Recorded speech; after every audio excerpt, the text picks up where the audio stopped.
My wife betrayed me with the doctor while I was in the fight of my life against cancer. I'll never forget the moment I first sensed something was off.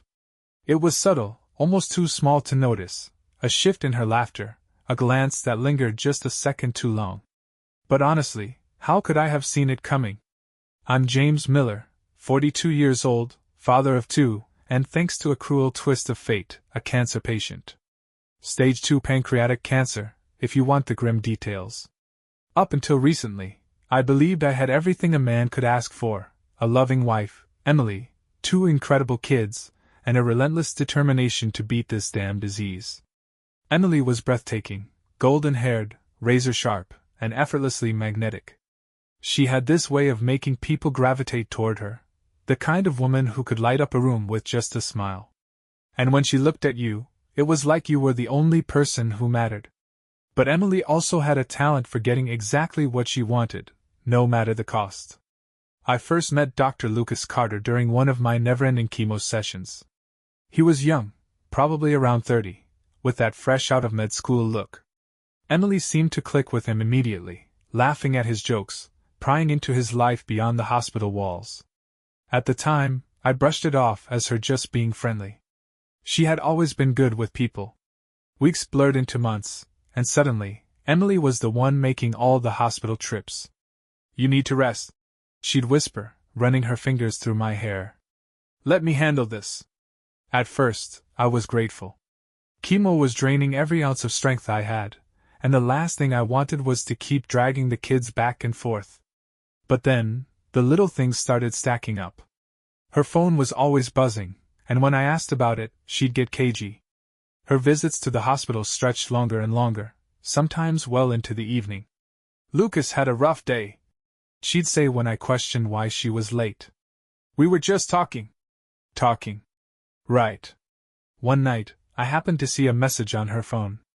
It wasn't anything dramatic, just a simple, "Can't wait to see you tomorrow," from Lucas. But something about it twisted my gut. I didn't bring it up. Not yet. Maybe I just wasn't ready to face the truth. At first, the cracks in our marriage were barely visible, almost imperceptible. But Emily had always been good at keeping secrets. It took me far too long to see just how deep her deception ran. Back then, I was too busy fighting for my life to fight for my marriage, too drained to piece everything together. But if I'm being honest, some part of me already knew. And that's where this story begins. If you've ever been blindsided, you know the feeling. It's like standing waist deep in the ocean when a rogue wave crashes into your back. That's exactly what happened with Emily and Lucas. Looking back, all the warning signs were there, but when you're caught up in it, you don't always see the bigger picture. One Friday, Emily came home later than usual. She had the kids with her, so at first I didn't think much of it. But as I helped her unload the groceries, something felt off. Her hair was slightly messy, and her lipstick looked freshly applied, too fresh for someone who had supposedly just been to the store. "You're late," I said casually, testing the waters. She flashed me that megawatt smile of hers, the kind that could sell ice to an Eskimo. "Traffic was awful," she said, breezing past me to put the milk in the fridge. "And Ethan wanted ice cream. You know how he is." Ethan, our 7-year-old, had a serious thing for chocolate ice cream.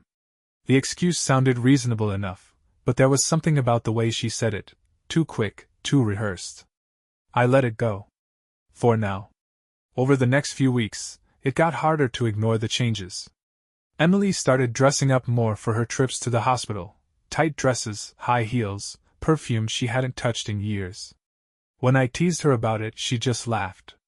"I still have to look good," she said with a dismissive wave. "Just because you're sick doesn't mean I have to let myself go."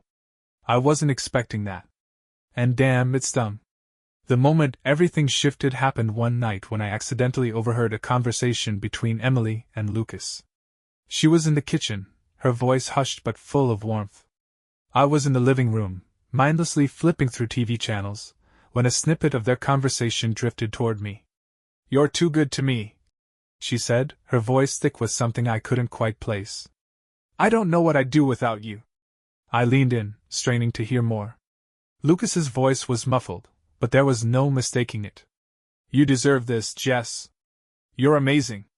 She let out a soft laugh. Stop it, she said, but the way she said it, teasing, almost flirtatious, made my jaw tighten. A heaviness settled in my chest. Was I reading too much into it? Maybe their friendship wasn't as innocent as I had assumed. Later that night, I decided to ask her. Who were you talking to? I kept my tone casual, even though my stomach churned with unease. Just Lucas, she answered smoothly, not even hesitating. He wanted to check on your next appointment. I nodded slowly, studying her face. If she was lying, she didn't show it. Emily had always been good at keeping her cool. I wanted to believe her. I really did. But once doubt takes root, it spreads like wildfire. I had no idea then, but my entire world was about to crumble. Suspicion is like a slow poison. It doesn't hit all at once, it seeps in, bit by bit, until it eats away at everything you thought you knew. That's exactly what happened with Emily. I didn't want to believe she was capable of betraying me, especially while I was fighting for my life. But the signs? They were right in front of me. One night, I finally listened to my gut. Emily had left for one of her so-called quick trips to the hospital, to drop off some paperwork Lucas had apparently asked for. But the way she looked, something didn't add up. She was dressed to kill, red lipstick, a tight black dress that hugged her in all the right places, and heels she hadn't worn since our last anniversary. Paperwork? I raised an eyebrow. Hospital policy, she said with a shrug, avoiding my eyes.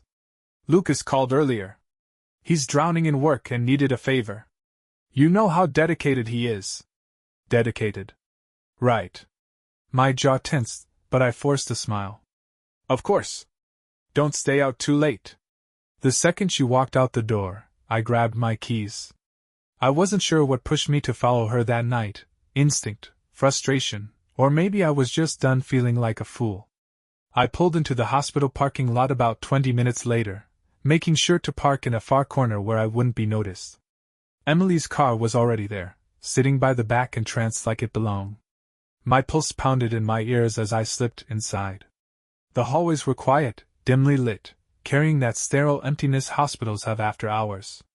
I had no real plan, just a gnawing need to know the truth. It didn't take long to find it.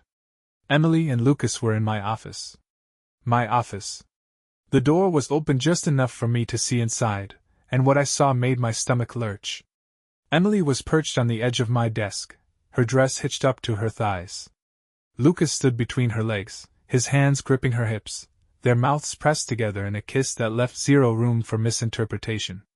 I froze. Every muscle in my body screamed at me to do something, to say something. But for a few agonizing seconds, all I could do was stand there, the image searing itself into my brain like a brand. Then the door slammed. I didn't even remember moving, but the force of it crashing against the frame sent a jolt through all three of us. Emily gasped, shoving Lucas away as her wide, panicked eyes locked onto mine. James! She yelped, her voice high and shaky. This isn't what it looks like. I let out a bitter laugh, my voice razor-sharp. Really? Because it looks like you're screwing my doctor in my office. Lucas stumbled back, his face ashen. James, don't. I cut him off, stabbing a finger in his direction. You don't get to say a damn word. Emily opened her mouth, but I held up a hand. Stop. I don't want to hear it. For the first time since I had known her, Emily looked completely lost for words. Her gaze darted between Lucas and me, her mind clearly scrambling for a way to spin this in her favor. But there was no way to twist this, no clever excuse that could make it disappear. Without another word, I turned and walked out, leaving them frozen in place, two spineless figures caught in a mess of their own making. On the drive home, my grip on the steering wheel was so tight my knuckles went white. The rage inside me burned hot, almost enough to drown out the gut-wrenching pain. Almost. The entire ride was a blur. My mind looped through every moment I had overlooked, every red flag I had dismissed, every time Emily had looked me straight in the eye and lied without hesitation. By the time I pulled into the driveway, the raw anger had settled into something deeper, something cold and steady. The house was silent. The kids were upstairs, fast asleep, blissfully unaware of the storm about to break. I sat in the living room, staring at the clock, waiting. It was nearly midnight when the front door finally creaked open. Emily stepped inside, pausing when she spotted me sitting there in the dark. "James," she started, her voice gentle, like she was talking to a wounded animal. "Don't," I cut in, my tone calm but sharp enough to slice through steel. "Just don't." She sighed and shut the door behind her. "Look, I know what you think you saw, but it wasn't." "Stop lying, Emily!" I snapped, standing so fast my chair nearly tipped over. "I saw you. I saw you with him. In my office, for God's sake!" For a moment, she just stared at me. Then something shifted in her expression. The guilt vanished, replaced by something colder, defiance. She crossed her arms, tilting her head, her blue eyes locked onto mine. "Fine. You want the truth?" she said, her voice sharper now. "Yes, I was with Lucas. And you know what? I don't regret it." The words hit me like a gut punch. I opened my mouth, but nothing came out. Emily took a step closer, her voice rising. "Do you have any idea what it's like being married to a man who's always sick? Always exhausted? Always dying?" I clenched my fists, my whole body trembling with restrained fury. "That's low, even for you." "Oh, is it?" she shot back, eyes blazing. "Am I just supposed to sit here and watch you waste away? Lucas made me feel alive again. He made me feel wanted." Her words cut deep, sharp as knives, but I refused to let her see me bleed. I took a slow, steady breath, forcing myself to stay in control. "I hope he was worth it," I said finally, my voice steady. "Because I'm done, Emily. This marriage is over." For a split second, she looked genuinely caught off guard, as if she hadn't expected me to stand my ground. But then she smiled, a slow, calculated smirk that sent a chill down my spine. "Fine," she said, her tone light, almost dismissive. "But don't think for a second you're taking my kids away from me. You can barely stand as it is." That hit a nerve. But instead of reacting, I just met her gaze, unwavering. "We'll see about that," I said, my voice calm, final. I grabbed a pillow and a blanket from the couch, brushing past her without another glance. "You can sleep in the guest room," I muttered before heading upstairs. Lying in bed that night, staring up at the ceiling, a realization settled over me. Emily thought I was weak, that I was broken beyond repair, easy to manipulate. But she was wrong. I was already fighting for my life. Now, I was fighting for something even bigger. For myself. For my kids. For whatever life I had left. This wasn't the end of my story. Not even close. The next morning, Emily moved around the kitchen like nothing had happened, pouring cereal for the kids, chatting with them as if we weren't standing on the edge of a disaster. I sat at the table, stirring my coffee, trying to ignore the tight knot in my gut. "Good morning," she said, her voice laced with that artificial cheerfulness she had perfected over the years, barely sparing me a glance. I didn't answer. My silence settled between us, heavy and unshakable. For a second, her smile faltered, but just as quickly she recovered, turning her full attention back to the kids, pretending everything was fine. Once the kids were off to school, I finally broke the silence. "We need to talk." Emily let out a sharp sigh, leaning back against the counter. "If this is about last night, James, I really don't have the energy for another argument." "Good," I said, rising to my feet. "Because this isn't an argument. It's a decision." Her eyes narrowed. "And what exactly does that mean?" "It means I've already contacted my lawyer." I kept my voice level, watching for her reaction. For a split second, her face lost color, but then, just as quickly, she masked it with a smirk. "Come on," she scoffed, crossing her arms. "Do you really think you're in any condition to go through a divorce right now? You barely have the energy for treatment. What makes you think you can handle this?" Her words stung, but I refused to let them land. I met her gaze head-on, my voice unwavering. "I'll handle it. And I'll do everything in my power to make sure our kids don't get dragged into the mess you created." For the first time, the cracks in her composure showed. "You can't act like the victim here, James. You're not perfect either." "No," I admitted, stepping closer. I'm not. But I didn't destroy this family. She didn't have a quick comeback for that. I left her standing there and went straight to my office to call my lawyer again, this time, for advice on how to protect myself and, more importantly, my children. As the days passed, Emily stopped pretending. She stayed out later, barely bothering to hide her relationship with Lucas. At first it hurt.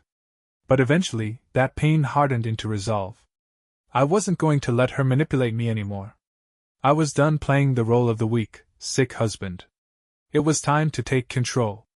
It was surprising how many people stepped up once the truth came out.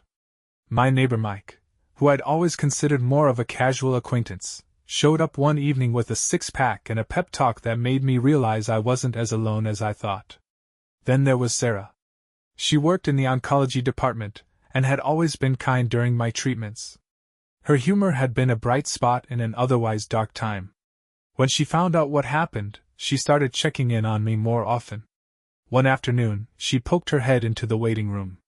"Hey," she said with a soft smile. "How are you holding up?" I managed a small chuckle. "I've been better." She sat beside me, her expression warm and understanding. "If you ever need to talk, or just a distraction from all this, let me know.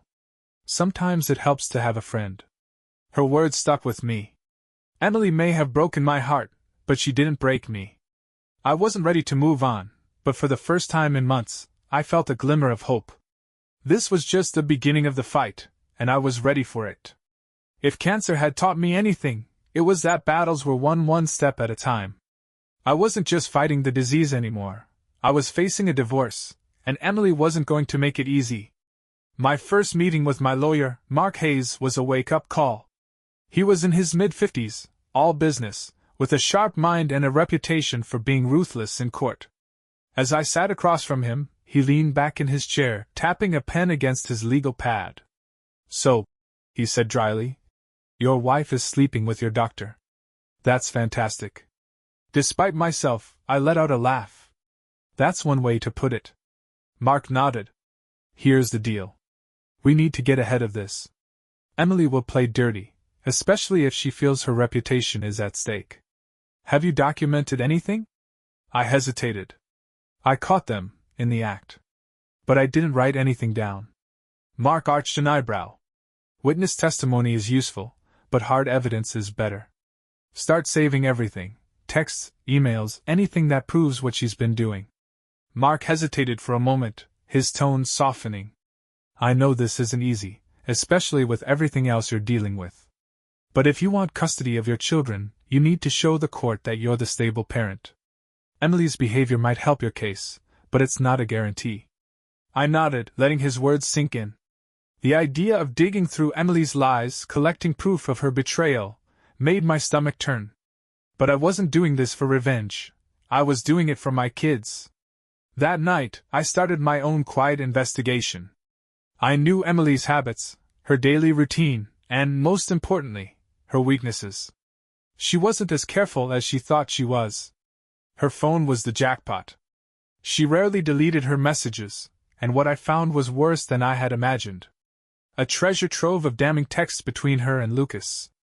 Plans to meet up. Candid admissions. Even talk about keeping their relationship a secret from our children. I took screenshots of everything, saving them in a locked folder on my laptop. Each message was a fresh wound, but it also steeled my resolve. Emily wasn't walking away from this unscathed. Meanwhile, she had no idea. She still acted like she had the upper hand, waltzing in late from her so-called meetings, offering flimsy excuses, carrying herself like she was untouchable. One evening, as she stepped through the door after another, late night at work, I decided to call her out. "How's Lucas?" I asked, my voice casual but laced with sharp edges. She froze, just for a second, before forcing a smile.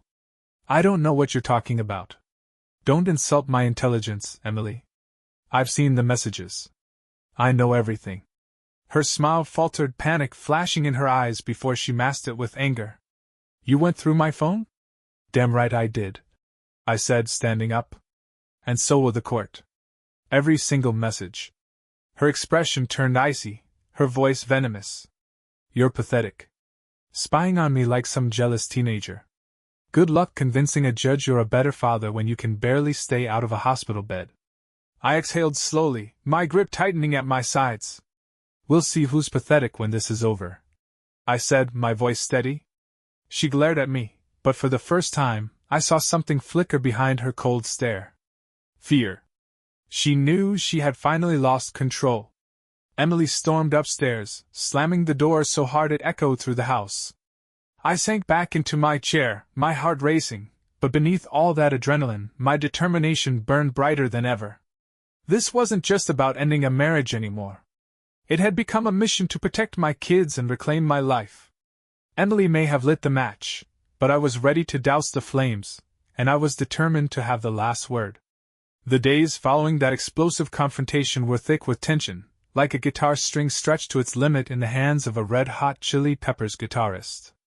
Emily kept up her picture-perfect act around the kids, smiling at breakfast, helping with their homework, acting like nothing had changed. But the moment we were alone, the mask dropped, and it was open warfare. Then one afternoon, while the kids were at school, the doorbell rang. I wasn't expecting anyone. When I opened the door, there stood Lucas. He shifted nervously on the porch, like a kid waiting outside the principal's office. Can I come in? His voice was low, almost hesitant. Every fiber of my being screamed to slam the door in his face. But something in his expression stopped me. He didn't have that smug, self-satisfied look Emily wore.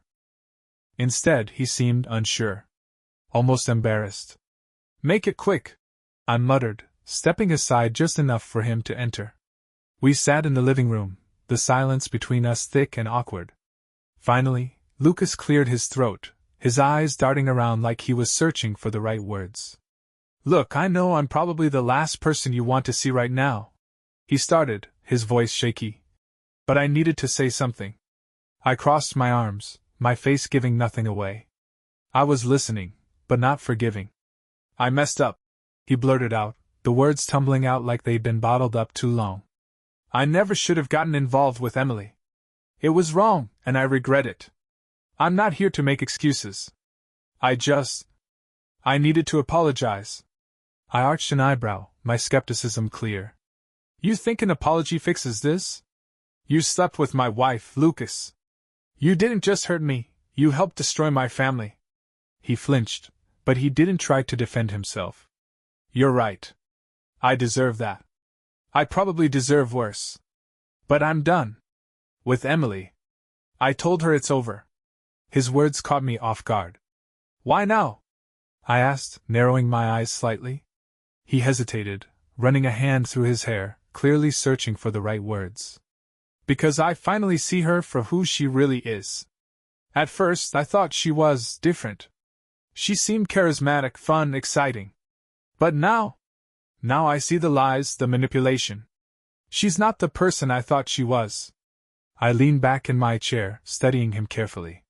He wasn't wrong about Emily, not even close, but hearing it from him felt surreal. Like your enemy handing you their sword and walking away without a fight. And what exactly am I supposed to do with this information? I asked after a beat, my voice flat. Lucas met my gaze, his expression sincere. I'm not here asking for forgiveness. I know I don't deserve that. But if there's anything I can do to make things right, or help you in any way, just say the word.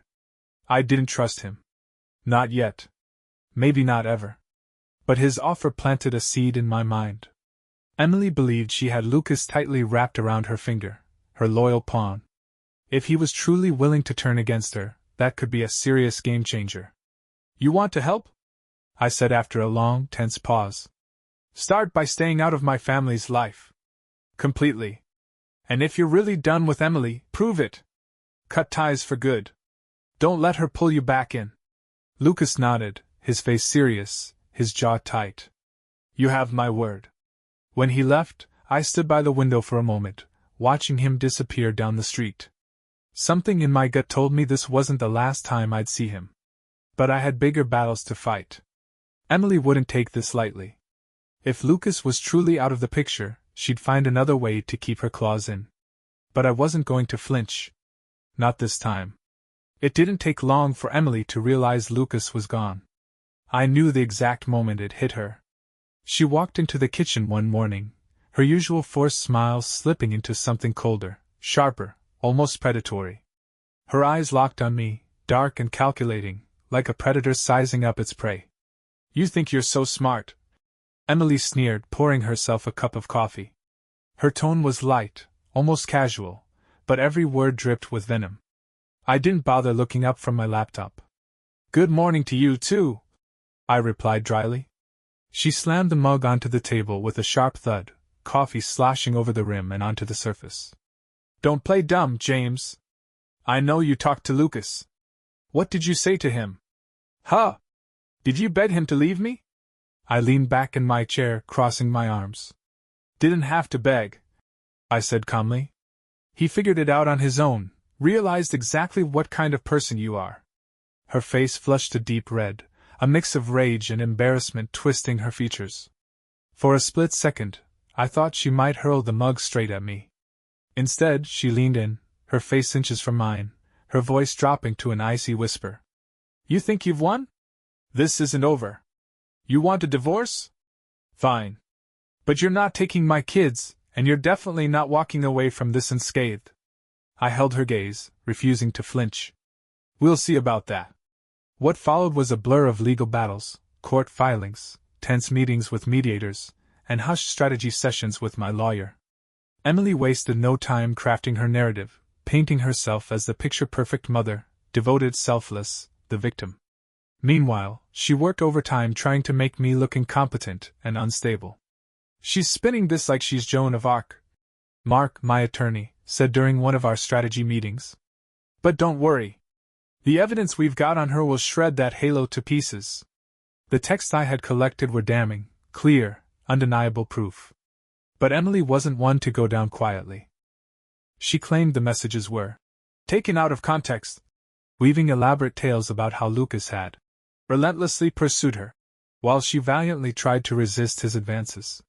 "She's good," Mark admitted after one grueling hearing, rubbing his temples. "But we're better." Through all the chaos, something unexpected happened. I found myself leaning more towards Sarah. At first, it was just small talk during my appointments. She'd check in, make sure I was eating right, getting enough rest. But over time, our conversations grew deeper, more personal. What started as casual chats turned into something that felt like a lifeline. One day, after an especially grueling day in court, I found myself sitting with Rachel in the hospital cafeteria. The fluorescent lights above cast a sterile glow, but her presence felt like a small pocket of warmth amidst the cold chaos of my life. "I don't know how you're holding up," she said gently, her voice soft but steady, carrying that quiet confidence she always seemed to have. I shrugged, absent-mindedly picking at my sandwich. "Do I really have a choice? My kids need me. I can't afford to fall apart, not now." Without hesitation, Rachel reached across the table, her hand resting lightly on mine. The simple gesture grounded me in a way I hadn't realized I needed. "You're stronger than you think, James. And you're not alone. Don't forget that." Her words lingered in my mind long after we parted ways, a small but steady light cutting through the darkness. Meanwhile, Emily refused to back down.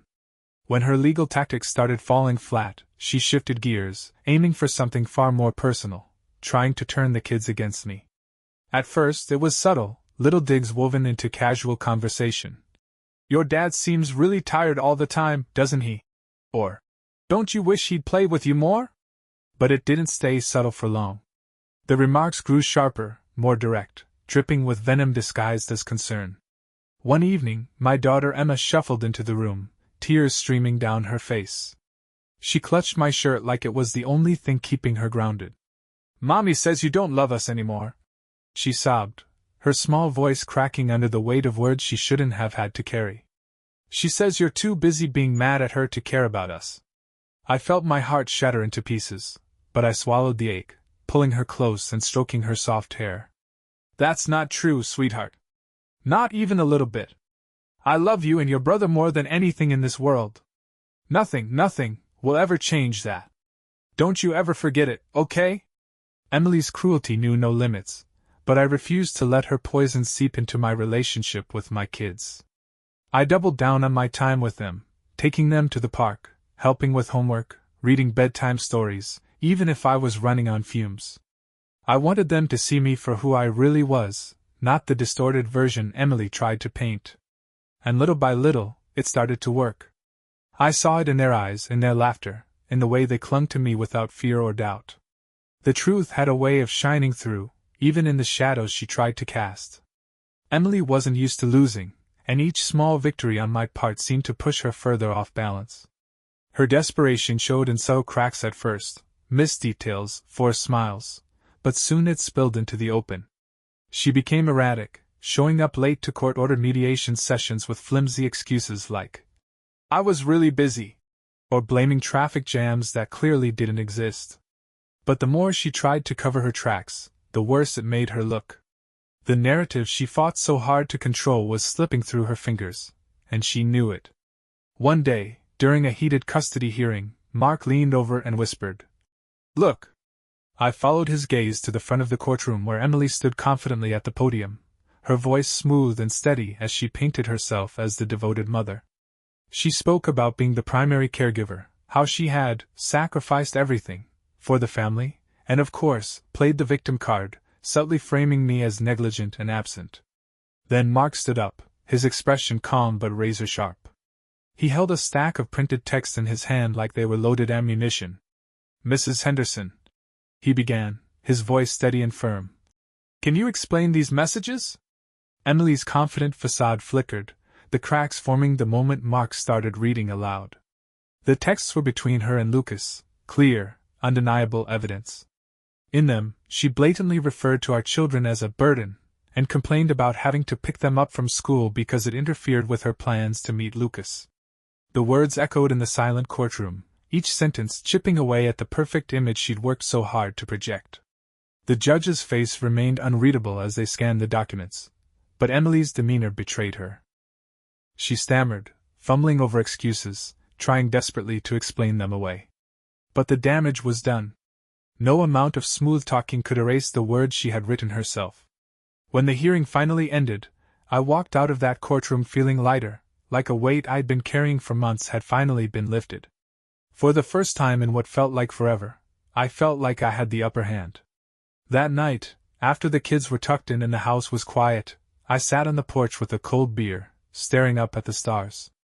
I hadn't realized how much I needed that small victory until it was finally in my grasp. It wasn't the end of the war, but it was a win, a moment of clarity in the chaos. My phone buzzed, snapping me out of my thoughts. It was a message from Sarah. "I heard about today. Congratulations, James. You deserve this victory." I smiled, my fingers quickly typing out a simple thank you. Her support had been a lifeline through all of this, a steady presence when everything else felt like it was crumbling. But I knew better than to get too comfortable. Emily wasn't the type to accept defeat. The battle was far from over, and somewhere in the back of my mind, I knew she was already plotting her next move. Sure enough, the very next morning, she came out swinging. "You think you're so smart, don't you?" Emily sneered, stepping right into my path, blocking my way to the coffee machine like some kind of gatekeeper to caffeine. "Bringing my private messages to court? Pathetic." I didn't even flinch. Just grabbed my mug and kept walking. "You made this mess, Emily. I'm just making sure the truth finally gets the spotlight it deserves." Her face darkened, her eyes narrowing into slits. "You're going to regret this, James. I'll make sure of it." Her words hung in the air, sharp and bitter, but I didn't let them sink in. For the first time, I wasn't afraid. That tight grip she used to have on me? Gone. I'd found my footing, and no idle threats were going to shake me. This wasn't just a divorce anymore, it was a war. And I was ready for the next battle. Emily didn't waste any time regrouping after her courtroom defeat. A few days later, I noticed a shift, not in her words, but in her approach. She'd swapped out her usual venom for something much more unsettling, charm. At first, I brushed it off as another one of her games. Classic Emily, always trying to find the right angle to manipulate the situation. But when I started finding little notes, casually left on the kitchen counter, my suspicion grew. Notes like, "We can still be a family," or, "Don't let anger ruin what we built." It wasn't just odd, it was calculated. One evening, after the kids were tucked in and the house settled into an uneasy quiet, she approached me in the living room. She was wearing one of her old favorite outfits, the kind she'd pull out when she wanted something, as if nostalgia could do the heavy lifting. "We need to talk," she said softly, her tone dipped in honey but lacking any real warmth. I didn't bother hiding my skepticism. "About what?" She eased onto the couch beside me, sitting just a little too close, her body language rehearsed like a scene she'd played out in her head a dozen times. "I've been thinking," she began, her voice low and sweet. "Maybe we're going about this all wrong. We don't have to destroy each other, James. We could work this out, for the kids." I raised an eyebrow, my guard firmly in place. "And by work this out, you mean what? Pretend none of this ever happened? Sweep it under the rug and play house like we're some picture-perfect family?" She sighed, all dramatic flair, then gently placed a hand on my arm like it was some kind of peace offering. "I mean, we could be civil. You don't really want to drag this into a nasty fight, do you? It's exhausting, for both of us." Her words were wrapped in silk, but I could still feel the barbed wire underneath. I leaned back, crossing my arms and narrowing my eyes. "What's your angle, Emily?" She blinked, trying to mask her true colors with an innocent expression. "No angle. I just want what's best for the kids. Don't you?" Her act was about as transparent as glass, and I wasn't falling for it. "What I want is for them to grow up in a home built on honesty, not lies. If that's what you're after too, then great. Otherwise, spare me the performance." Her sweet facade cracked instantly, her expression hardening like ice. "Fine," she snapped, pushing herself up from the couch. "Have it your way. But don't say I didn't try to make this easier for you." She stormed out of the room, her footsteps echoing down the hall. But instead of feeling relief, a gnawing sensation settled in my gut. That wasn't the end, it was just the calm before the storm. The very next day, my instincts were confirmed. My phone buzzed with a call from Mark. His voice was steady, but there was a weight behind it that made my chest tighten. "Emily's filed a motion," he said bluntly. "She's claiming you're an unfit parent. Alleging that your illness makes you incapable of caring for the kids and that the stress from the divorce is impacting your mental stability." I clenched my jaw so hard it felt like it might snap. "She's unbelievable," I hissed, barely containing the fury boiling inside me. "She's desperate," Mark replied calmly. "And desperate people pull reckless moves. But don't worry, we're ready for this fight. You just need to brace yourself. She's going to throw everything she's got at you." That evening, after a particularly grueling treatment session, I found myself sitting with Rachel in the hospital cafeteria. The sterile hum of fluorescent lights felt suffocating, but her presence eased the weight on my chest. I vented, letting the frustration pour out like a dam breaking. "She's trying to make me look weak," I muttered, my voice thick with anger and exhaustion. "Like I'm some fragile guy who can't take care of his own kids just because I'm sick." Rachel didn't say anything right away. She just reached across the table, placing her hand gently over mine. Her touch was grounding, solid, like an anchor in the middle of a storm. "She's wrong," she said softly but with conviction. "You're one of the strongest people I've ever met, James. And anyone who truly knows you can see that." Her words hit me harder than I expected, not because they were dramatic or poetic, but because they felt real. For the first time in weeks, maybe even months, I felt a flicker of something I hadn't felt in a long time: hope. She walked into my living room with a bright smile and the familiar, colorful box tucked under her arm. "I thought this might help," Rachel said, setting the game on the coffee table. "You can play with the kids even when you're too tired to get out of bed." I stared at the box, my throat tightening with emotion. It wasn't just a board game, it was a bridge, a way to stay connected with my kids despite everything Emily was trying to take from me. "Thank you," I whispered, my voice rough with exhaustion and gratitude. She gave me a soft smile and sat beside me. "You're doing great, James. Don't let her get into your head. Your kids see who you really are, and so will the judge." Her words, simple yet powerful, gave me the strength I didn't realize I needed. Weeks passed, and the custody battle continued. Emily's facade crumbled little by little. She couldn't keep up the perfect act, and her cracks began to show: missed appointments, careless mistakes, and a temper she could no longer control in public settings. The contrast between her unraveling and my steady presence with the kids became clearer with each court date. During the final custody hearing, the judge listened to both sides carefully. Mark presented our case with precision, highlighting my consistent involvement in the kids' lives and the evidence of Emily's negligence. When it was my turn to speak, I didn't focus on attacking Emily. Instead, I spoke from the heart. "I'm not perfect," I admitted. "I'm dealing with my health, yes, but that doesn't make me any less of a father. My children are my world. I may have bad days, but I show up for them, always. Because love isn't about being perfect, it's about being present." When the judge announced the ruling, joint custody, with primary placement granted to me, I felt a wave of relief crash over me. I had fought for my kids and I had won. Later that evening, I sat on the porch, the cool breeze brushing against my face as I watched the sunset. My phone buzzed with a message from Sarah. "You did it. I'm so proud of you." I smiled, feeling something I hadn't felt in a long time: peace. The war was over, and while the scars remained, I had reclaimed my life. Mark didn't flinch. He stood up, adjusting his tie with the calm precision of someone who'd seen this tactic before.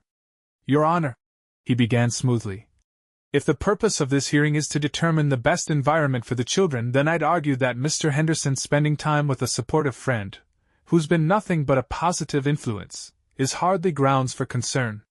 In fact, it demonstrates stability, not the opposite." Emily's lawyer objected, trying to spin the narrative, but the judge raised a hand to silence the room.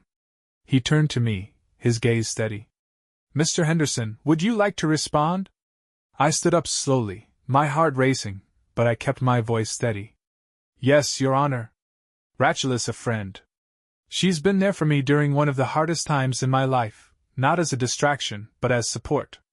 She's kind, compassionate, and more importantly, she's been good to my children. I'm not ashamed of that." Emily shot me a glare sharp enough to cut glass, but I didn't look away. I wasn't going to let her twist something good into something ugly. After a brief recess, the judge returned with his ruling. He didn't even mention Emily's last-minute stunt. Instead, he focused on what truly mattered: the well-being of our children. When the judge finalized the custody agreement in my favor, Emily's mask finally cracked. No more fake tears, no more rehearsed lines. Just raw, bitter defeat etched across her face. After the hearing, I stepped outside into the crisp air, feeling like I could finally breathe again. My phone buzzed in my pocket. It was Sarah. "How did it go?" she texted. I smiled, typing back. "We won." For the first time in a long time, it felt like more than just a legal victory. It was the start of something new, a life not defined by battles, but by peace, resilience, and the people who stood by me when it mattered most. The tension that had built up over the course of the trial began to dissipate the moment Sarah's hand found mine. I could feel the warmth of her reassurance, and for the first time in a while, I didn't feel like I was fighting alone. "I know you've been through so much," Rachel said softly, her fingers lightly squeezing mine. "But you're doing all the right things for your kids." I nodded, grateful for her unwavering support. "It's hard, you know. But I won't back down. I'm fighting for them. Everything I've done, it's for them." We stood in silence for a moment, the noise of the courthouse and the world outside fading away as I focused on the feeling of normalcy she brought me, something so desperately needed amidst all the chaos. When she drove off, I returned to my place, waiting for the inevitable next steps. It wasn't over, but it felt like the beginning of the end. Emily had thrown everything at me, but she had underestimated one thing: my resolve. Days passed before the final hearing came. As I sat in the courtroom again, I felt the weight of the past months pressing against my chest, but this time, it wasn't fear, it was confidence. The judge took his time, weighing all the evidence. The mess Emily had tried to stir up was clear, but it had no substance. My commitment as a father, the support I had from Sarah, and the irrefutable facts Mark had presented left no room for Emily to work her manipulations. Finally, the judge spoke, his voice calm but firm. After considering the circumstances and the well-being of the children, I find in favor of Mr. Henderson. He has shown consistent dedication and responsibility as a parent. Custody will remain with him, with shared visitation for Mrs. Henderson. The words hit me like a wave of relief. I hadn't realized how tightly I had been holding my breath until it was over. When I left the courtroom, I felt a strange sense of peace, one I hadn't experienced in years. My children were safe. My fight was over, and Emily, though still seething, was no longer in control of my life. And as I stepped outside into the fresh air, I knew that no matter what came next, I would face it with the strength I had found again. With Rachel by my side, and my kids in my arms, there was nothing left to fear. As I watched her car disappear down the road, a realization hit me. Emily's desperate attempts to manipulate the truth were only making me more determined. She could twist the narrative all she wanted, but the facts were undeniable, and my devotion to my children was unwavering. The toughest part of this fight was still ahead, but I was ready. The day had finally arrived. The courtroom was heavy with silence as we all sat in anticipation, waiting for the judge to deliver the verdict. My pulse pounded in my ears, and each passing second felt like an eternity. Across from me, Emily sat stiffly, her lawyer murmuring something as she stared straight ahead, her expression tense and unreadable. Mark met my eyes and gave me a subtle nod, a quiet reassurance that we had done everything we could.